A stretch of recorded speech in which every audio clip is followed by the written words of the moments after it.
Hello everyone, welcome to learn and how to make Alzheimer's activity memory mats.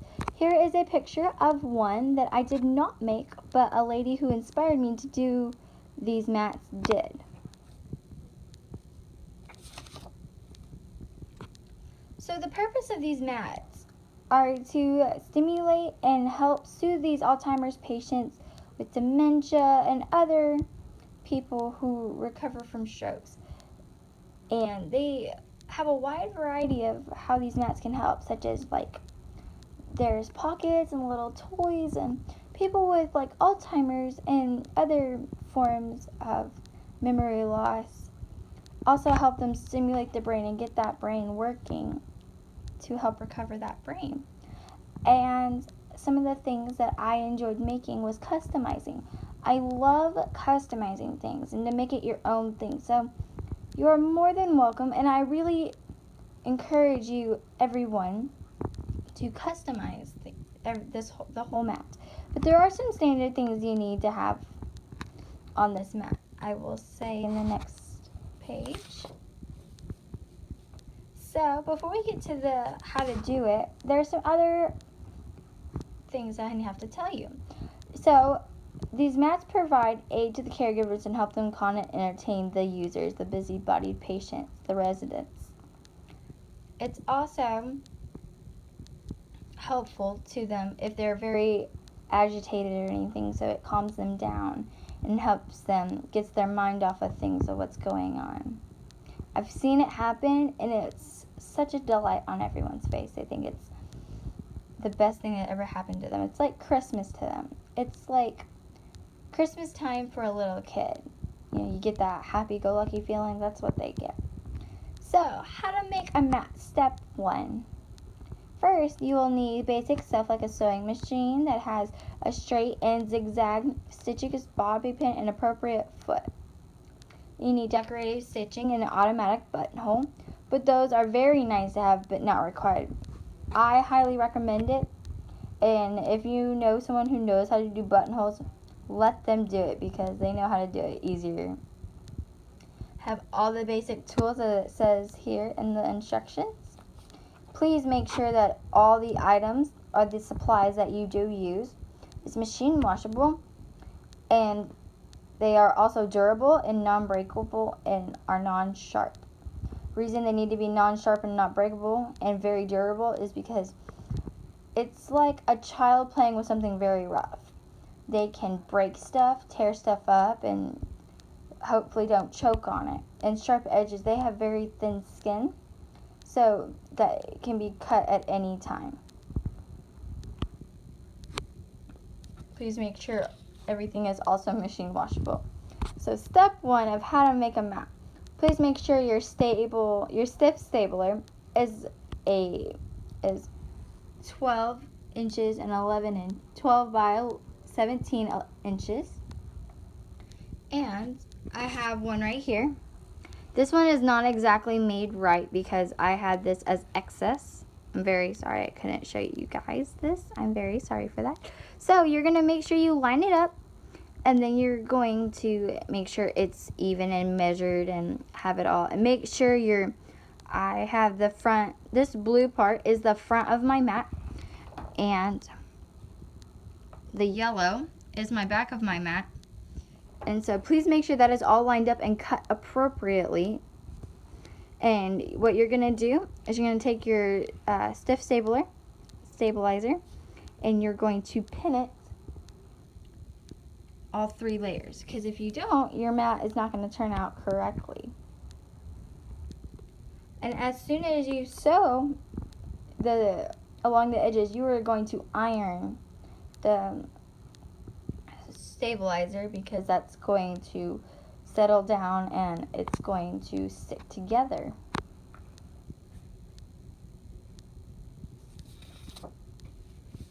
Next is to decorate. Everyone loves to decorate.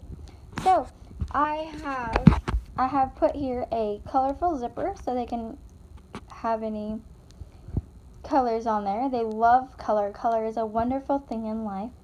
And please make sure you do standardize how to make it. So make sure you put it at the top. I put it at the top so it's easier, so it doesn't get in the way of other things on the mat.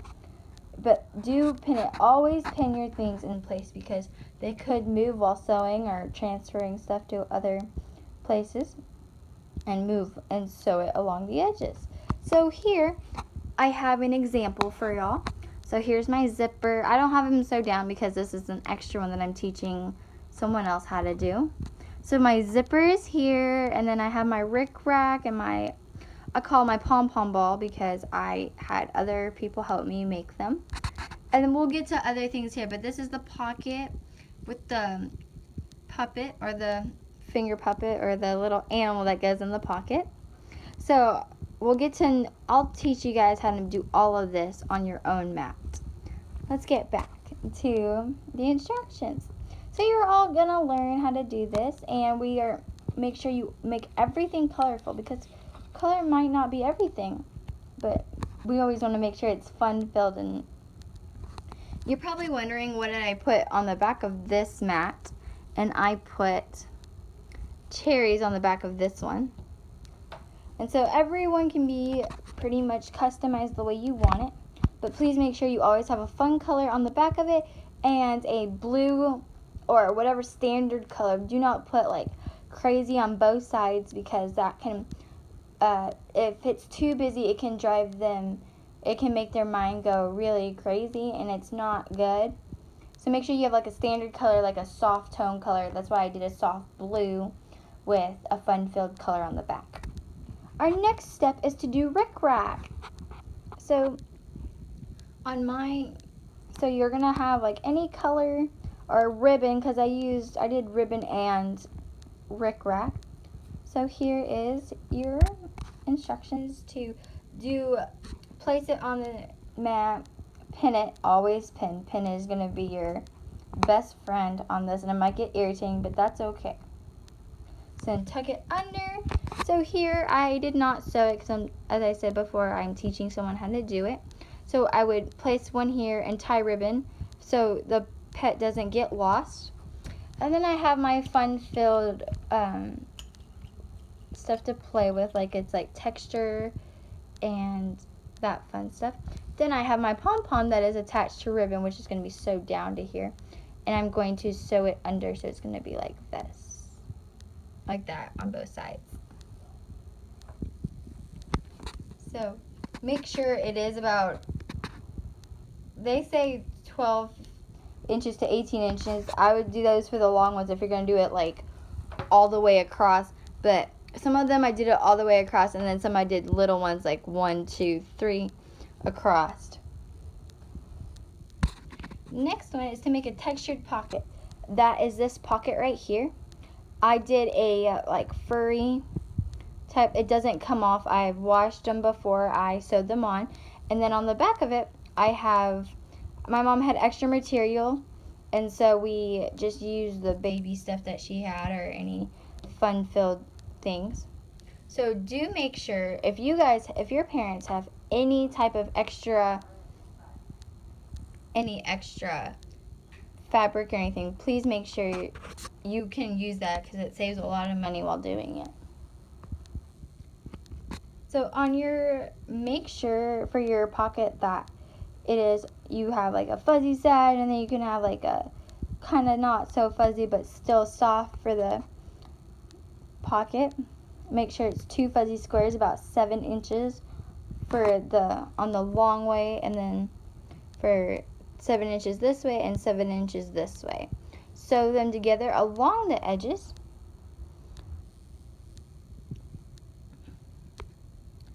It's going to be, it's a 1/4 of an inch seam around 3 edges, and then you're going to fold it. So here I have a little hole right here because I had to so you're going to have it inside out, and then you're going to turn it outside like this. So when you sew it, please fold it like the green fuzzy stuff is on the inside. Same with the animal, so it's going to be like faded color. And then make sure you have a little bit more of a hole so you can feed it through when you do fold it through. The photo pocket, one of my favorite things, but really hard to do but it's a lot of fun, like when you put with a challenge. So you're going to cut the clear vinyl, and make sure you have 2 people helping you cut because it does slip when you try to cut it. Make sure you do have fun colored ribbon as in the picture and in my mat here. So I have 2 colors and then a non-relative color. Like the picture has 2 of the same ribbons and then a different one. That's what I did for this one. And so we have 2 fun colors, like a neon color and then like a farm animal ribbon. And make sure you do pin it then as well. And make sure you do, I didn't fold it. The only thing that's changed on here that I didn't do, it says fold down the sides, and I didn't do that because it was a lot harder to sew, and so I just cut them. But still, I cut it to the 5.5 inches. That's what I cut it as. I didn't do the full like 7x8. I didn't do that. And then they can either insert their own picture, but I gave all my mats. I had a friend of mine, a Girl Scout. She drew every single one. She drew 45 of these pictures for me. And so I gave it to the facilities like this, and they could take out the picture and put the patient's picture in there if they like to. The button flaps. This is where the buttonhole machine or option will come into play. So here I have it. It's not really sewed down yet, but I have the holes done. The holes are done here. And then it's just going to be flap up, and the buttons will be sewn on here. And so the patient will be able to flap them and then hook them through. So that's how that will work. But make sure you do have another fun color. She has red and little colors, and I just have the like peppermint color, red and white. So here are the options. It's basically like doing the pocket but bigger, and you do have to use the iron. Make sure you do iron. When it says iron, do pin. We love to pin things together so they don't slip and slide. So don't sew. So I've had some people sew this down, like sew it all the way around. That's not what you want, because you want to be able to open it at like a flap. But it doesn't move like that because it's supposed to be sewed down already. Here's a little more time to read it.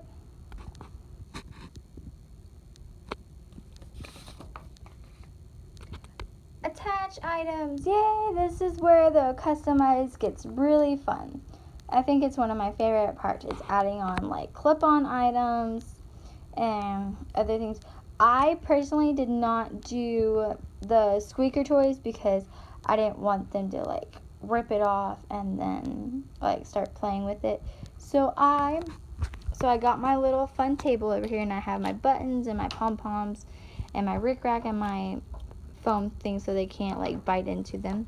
Then this is where my pom-pom came in. This is like it's not a squeaker or light up. It's not a squeaker or a light up. It's a fun and soft. It's like it's like the size of my hand. My hand's not that big, but it's just like the size of my hand, which is really fun. It's fun to hold, it's fun to play with. And I have my rickrack here. There's stuff like I have plastic poker chips, and then the pom-poms and the wooden items there. You can do whatever, but make sure it's not too over the top, because it does get very busy, and if you can't handle the amount of busyness, don't put it on there. And do take in consideration that these are elderly and that they can't handle as much as we can. So if you think it's going to be too much, don't put that much on there. Or if needed, do ask an adult for help. And so, and if you want to, if needed, like these rings, these metal rings here, you can attach stuff to it, but make sure it is extra tight on these rings, because if they have their mind set, they will put it on there. And so I do have one extra mat done. This is one that I have a teaching someone how to do. And so the finished product is here. So I have my mat. Here's my mat, and then the back of this one, I have this blue one. And so you see how I have everything sewn through. It does get hard, so please have a heavy-duty sewing machine. So we have our rickrack and our beads here tied onto here with our